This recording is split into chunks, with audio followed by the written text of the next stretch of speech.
Hey everyone, welcome back to Love and Light Studios. We are doing something different today. You know, we like to change it up all the time. We wanted to introduce you to a friend of ours. His name is Mike. We have a great testimony from him. So yeah, we want to turn it over. And of course, we got our buddy Karen here, everybody. Karen. Hey. And here is Mike, and we're going to hear a little bit about how God has transformed his entire life. Yes. So yeah, I'm ready to learn and listen, and can't wait to hear what you have to say. So I'll be 55 this year, and I've lived a hard life. I ran hard.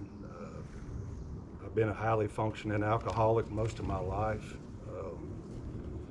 and I did well with it. I just didn't realize what I was missing in life. And throughout my life, I've always strived to be the best and kind of an overachiever, I guess. I gave everything 150%, whether it was alcohol or drugs or fishing or my business or whatever it was. I gave it my all, and but I was always longing. I always had a hole in my heart, and those things would satisfy for a while, and but I never understood what that hole was or what that longing was until I found Jesus. And it was absolutely amazing. I got into church, got saved, turned my life over to Jesus Christ. That was amazing. But then we went to the next step, and I got water baptized. And when I got baptized, my thoughts were, I'm going to put this old man to bed. And I really didn't realize the effect or what was going to happen in my life when I did that. And when I came up out of that water, I've never felt more of a peace in my life. I don't want to say all my troubles were gone, but it was just a sense of peace that I've never felt in my life. And you know, I just can't say thank you enough to him for what he's done for me. And I encourage people to do that. It's changed my life drastically. I just have a peace, you know, and life's, you know, I have my struggles every day just like everybody else does, and but I know that he's there with me, and he's guiding me, and he's giving me strength and clarity and helping me through these struggles. And it's, you know, it's a day by day thing. Nobody said it was going to be easy, but I tell you, the walk with Jesus is it's a short, better way of life than what I was living. And I strongly encourage people to do it. It's a good thing. It'll really, really make a difference in your life. You mind if I asked you a few questions No, concerning it? Yeah. It's just something that God had kind of dropped in my spirit. And one of the things when I first met you at Tanya's, the power of God was so strong on you. I'd never laid eyes on you. Amen. But I have enough discernment to know. And I mean, it was just amazing. And God said, I want that man interviewed. So, I mean, and your wife was talking, you don't, really get behind a camera online. We don't. Yeah. But I think this is too important, and I believe God's raising up a people that looks totally different than maybe some that's done before. Nothing against them, but I think it's a new season we're in, and we just have hearts for God, and we talk a lot about different things. I know I've done a video on the men of God, my heart as a woman for the men of God, but I think it's so critical, and I think this is going to open up something major in God's people, men of God, and everything. So one of the questions was, in 1 Timothy 6:11 in the NIV, but you, man of God, flee from all this. It talks about before that scripture, love of money and all things evil, basically, because men running after money, having to have a lot of money. God says flee from that, but this is the part I wanted to hone in on. And pursue righteousness, godliness, faith, love, endurance, and gentleness. Now he's talking to all of us, but here he said, but you, man of God. So what do you think when God tells you as a man of God to pursue righteousness, godliness, faith, love, endurance, and gentleness? What does that look like to you? You know, throughout my life, of course, I've been around a lot of men, mainly men, hard, cold, tough, rugged men. And when you see a man of God, that's a different man. He can still be a man, but a godly man is unlike anything you'll ever see. He's gentle. He can be tough when he needs to be. He can be compassionate. He can be loving. But there's a difference between a secular man and a godly man, most definitely. I see it. I see it every time I go to church. I look at these men in the church, and they're just pillars. They're rock solid. Their faith, it doesn't waver, and they are just such strong men, and just somebody to look up to. There's a big difference. Yeah, and I think you hit on it when you said pillars. You know what I mean? When you think of a pillar holding up a building or anything, it is so strong. That's not gonna, a little bit of wind blowing, it's not gonna knock it down. Pillar, that's what when you said it, I felt that it's a pillar. They stand strong when they need to. There's security. There's all kind of things in this. But another one that I saw was 1 Corinthians 16, 13, and 14 in the ESV. And I did different versions on purpose. It says, be watchful, stand firm in the faith, act like men, be strong, kind of like we said of the pillars. Yes. Let all that you do be done in love. How do you do? What does that look like in a pure man of God? Love. How can you do all things in love as a man? Well, when I first walked into the church, I looked around, and there of course there's a lot of people there, and they looked different. They were happy, they were smiling, they were hugging each other, and they were all like-minded people. And when God comes into your heart, love is easy. It's very easy. And as a man of God, once He enters into your heart, it's easy. I mean, he softens that heart. You can still be strong when you need to, but God will soften that heart, and you'll have mercy. Do you have to have be fully in surrender? Can you be holding on to like other issues, or do you have to give your heart fully to God for these things? Like you're saying, the love is just there. It's just there. Do you have to have, and we talk about a lot on this podcast or YouTube channel, whatever you want to call it, we talk about posturing your heart. Do you think you have to have a heart that's postured or humble before God, and then these things just kind of flow out of that? Yeah, I believe so. I see a lot of men, or I've seen several men and women that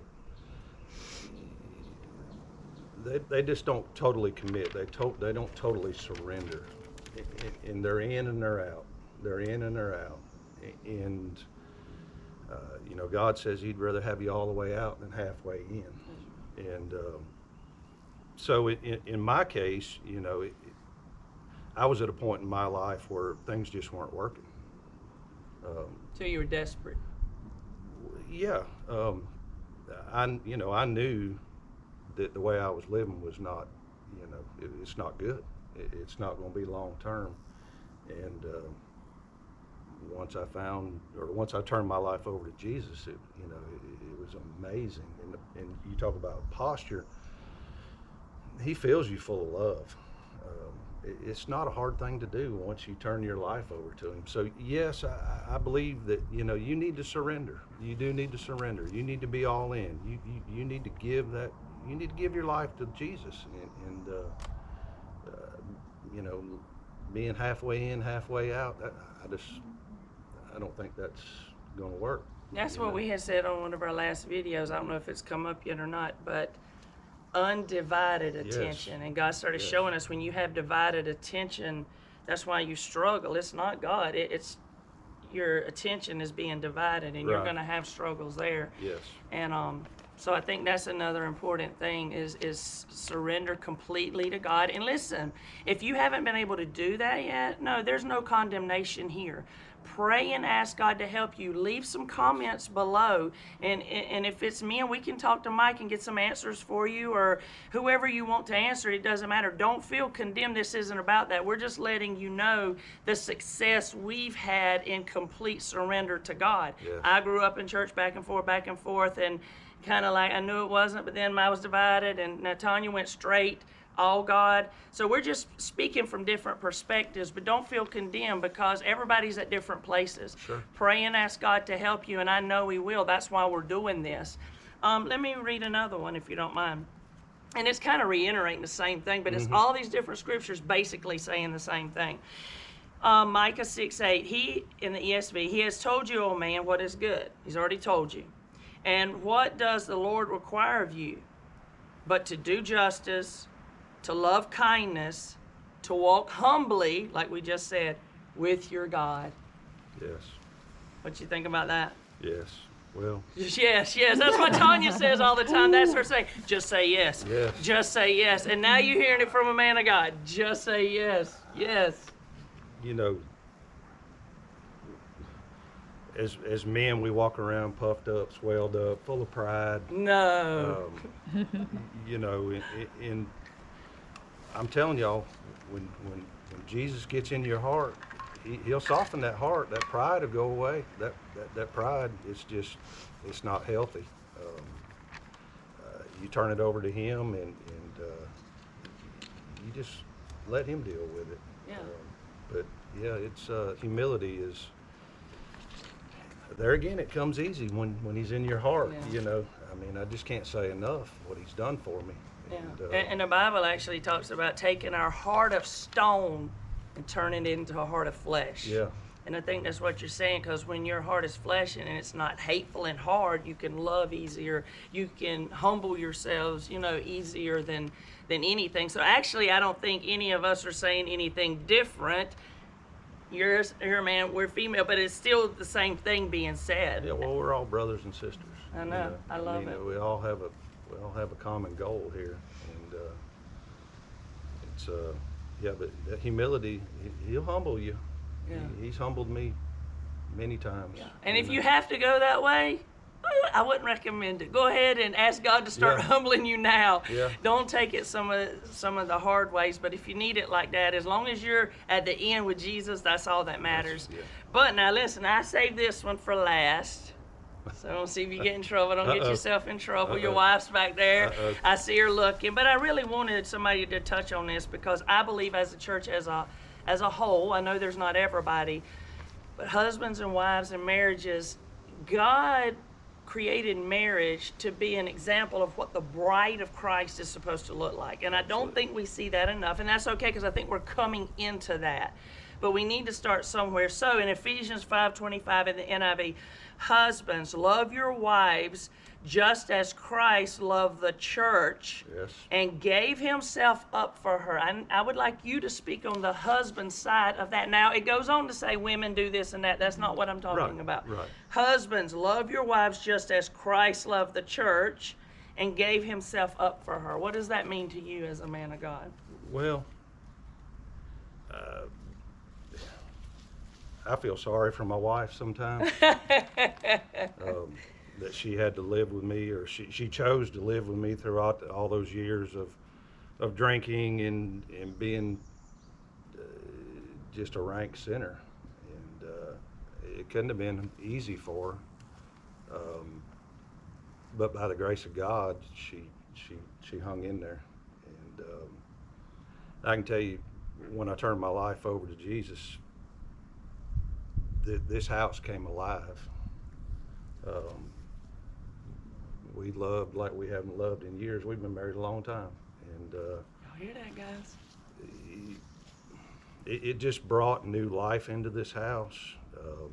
Like I said, we love like we've never loved before, and it's all by the grace of God, and it's refreshing to walk that walk with her. It's just, you know, it's been a miracle. I mean, it just, my life has changed so drastically in the last year and a half. So are you more like gentle with her? Do you consider her feelings more? What are some of the things that actually shifted or changed for you guys? You as a man towards her? Yeah, you know, we never had children, so it's always just been her and I. So, you know, the family aspect of children and grandchildren and all that was never there, so it's just been her and I. Well, for quite some years, it was just her and I. We kind of, I feel like we kind of separated, and we still loved each other. We still had a good marriage. It was just, we weren't as tight or as bonded as we are again. And I think that's where a lot of marriages are actually, that I see in my friends and Yeah. different things. I think, so the bond did, and then when you did that, of course, you considered her thoughts and her feelings Absolutely. more, and, You know, and probably everything shifted. and listen, I'm still a man. I still struggle every day. My tongue, you know, I haven't learned to control my tongue 100%. I don't know if I ever will. I pray I do. But, you know, things have definitely made a shift towards the better. It's gotten 1,000 times better, but it's a struggle. It's, you know, just because you turn your life over doesn't mean it's just going to be poof, it's going to be all roses. I mean, you still live in this world, and you still have the influences of the world, and you know, but you walk with Jesus every day, and you just ask him to help you and guide you and give you clarity and wisdom, and it'll make a difference. It'll make a big difference. Yeah, and he talks about also in the word, peace that passes all understanding. So when you're not striving, I don't want to use that word, but when you're trying and you love God, and you're just obedient to him, or you're being honest with him, he gives you that peace. Yes. That passes all understanding, and you don't even understand why you got it, but it's your heart posture toward him that makes all of these things possible, I believe. And then he talks a lot on our channel about grace.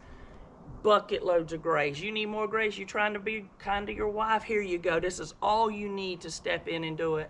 And I'm hoping we can maybe have one with your wife one day. This was the man of God thing that God had told me, but I'd like to see what she has to say. And because I think a lot of people are struggling in those areas, and I didn't want to get off on that, but let me read you something, a couple of core principles that I was looking through when I was praying and thinking about the man of God. Core principles according to the Bible. And you can tell me if you agree with this. I know you do. Men should act with love, courage. We need some men with some courage to Yes. step up, Lord. Yes. Responsibility, definitely. And humility, striving to lead with service and protect their families and communities. That is so powerful to me. They are called to be strong in their faith, seek righteousness, and demonstrate gentleness and steadfastness like those pillars. So it's not just for yourself, then it's your family, now it's your community. And I know that's how God showed me. But I hope this has blessed you guys. Did you have anything you wanted to add to this before we close out? Well, I encourage men to get in church. You know, you see the wives and the children in church. Where's the man? Men, you need to get involved. It will change your life. It will change your family. Your life will be so much better if you just get involved with God. Community service, serving God's kingdom, it's important. We do it regularly, and it's so fulfilling. It helps feed that need and everything. And I just encourage men to get in, to know Jesus, to get into it. It's that simple. And I mean, and if you don't know a church or have a church, just pray about God. Yeah. But like you said, you can still get involved in your community. And anytime we get outside of ourselves and show for others and do for others and be there for others, whether it's just listening to whatever degree you can, I'm telling you, you'll stop worrying about yourself and your problems and your struggles, and just slow and steady, slow and steady. That's what he did to me. But like Mike's saying, you have got to be with God. Get involved with God, basically. You and God get along, and then out of that, see where that comes from. You know, I have friends that I encourage to go to church, and they say, well, you know, I need to clean this up, and I need to clean that up, and and I tell them, said, look, you just got to get there first. God will clean that up for you. He'll clean that up. Yeah. You know, you got to get there first. Don't worry about it. Put it in God's hands. He'll clean it up for you. Yeah. You know, and so, you know, again, I just encourage people to get to the Lord. And Yeah, and then just go from there Yeah. and take it one step at a Yeah, time. I it's- mean, it's a trick of the enemy to say you got to have it all together, because he Yeah. did that with me too. Just start somewhere and lay it out before the Lord. Be honest and keep walking it out, and before you know it, you'll be so far along, and it'll happen just like that. well, and, you know, I see these pillars, or these men of God that I'm around, and they're much further along in their walk than I am, and but they didn't get there overnight. And I have to remind myself that, you know, this is a daily walk. This is a daily learning process. This is it's not going to happen overnight. You're going to fall short. I fall short every day. I fall short, and I just ask for forgiveness, and I just keep marching forward and praising Him, and Yeah. just ask Him to be with me. Yeah. So, yeah, it's like I said earlier. Nobody said it was going to be easy. I think But praise is, and you said praise, that's Yeah. another important Oh, thing, giving God absolutely. glory and honor that He deserves, and with every aspect of our life. You know, whether you're shopping, whether you're at home with your wife, whether you're with your kids, whatever you're doing, your heart posture for Him at all times, to me, is worship. Well, Cooking, cleaning. You know, it speaks about valleys and mountains. You know, it's easy to praise when you're on the mountaintop and everything's going right. But where I feel, and that's critical, I feel that's very important to praise Him at all times. But when you're in that valley and things are rough, that's when you really need to praise Him. That's why they wrote a song about it. Yeah, it's- God in the valley. Yeah, and that's the hard times, and that'll really test your faith, and that's when I feel like I really need to praise hard. You know? Oh, Yeah. well, I appreciate you, sir. You're welcome. Letting us interview you and discussing everything. You got anything else? No. All right. All right. Men of God, where you at?